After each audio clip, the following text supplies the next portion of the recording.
A mild winter means an early spring. Most folks are wondering what's going to happen with the plants and trees that are about to bloom, and it's only March 16th. Here to explain what to do for these plants to ensure that they survive is Doug Maurer, president of Brian Kyle's Landscapes of Distinction. Well, here we are. It's March 16th, northern Ohio, right by Hopkins Airport, as you hear the plane flying overhead. So what I wanted to explain here, we're standing by a forsythia bush. These buds are just about to pop open, and again by Sunday I expect this bush to be in full bloom. That would be on March 18th. That's something we wouldn't normally see here in northern Ohio until the second, maybe right around the second week of April. Right around tax times, this normally starts to come into flower. And we are a good 3 to 4 weeks ahead. One problem now that we have, not a problem because we enjoy the warm weather, but another week of 70-degree weather is forecast with night temperatures being around 55 degrees. That's like late spring, early summer weather, and what I expect is a lot of these trees that are popping right now are going to start to pop out into their summertime leaf patterns, and this could cause a little bit of a growth problem if we enter into a cold spell.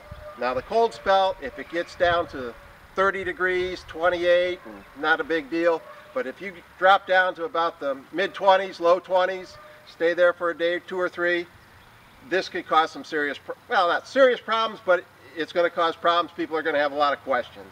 I happened to bring a branch that was from the Home and Garden Show. This was a flowering crabapple.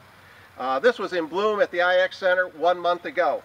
We brought it home, stuck it out in the yard, it froze, and this is what I expect to see happen on our plant material here if we get a cold snap.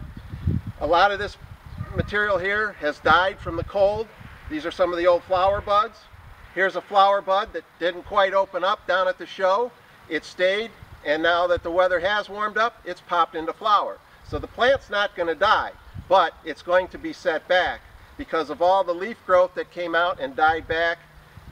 You're going to have some stunted growth this year, but it will be encouraging because here's some growth starting from another bud, and this growth will continue and carry us through the summer.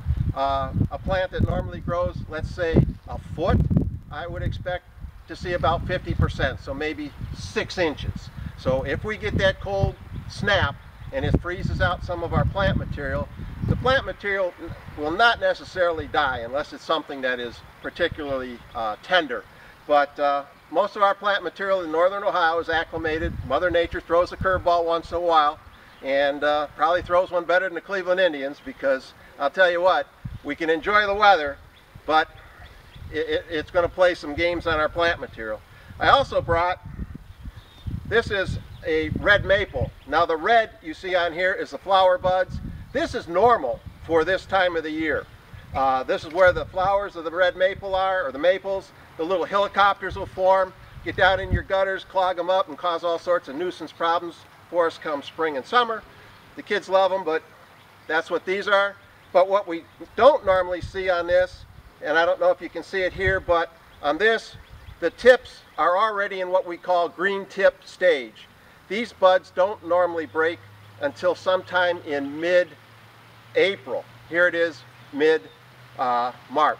So I expect with another week of warm weather, these are going to start to leaf out, and I would expect that we get into some cold weather. I expect some frozen tissue, and I would expect some plant material to die back a little bit, but it should recover. But again, its recovery will probably be stunted, so I'm going to guesstimate somewhere around 50% of our regular growth is what we're going to see. So, in other words, it's not going to kill it, but enjoy it, because I think it's going to knock it back a little bit. Be a little setback, just like our Cleveland Indians. All right, well, thank you. Want to learn more? Be sure to visit briankyles.com, where you can access all of these how-to videos.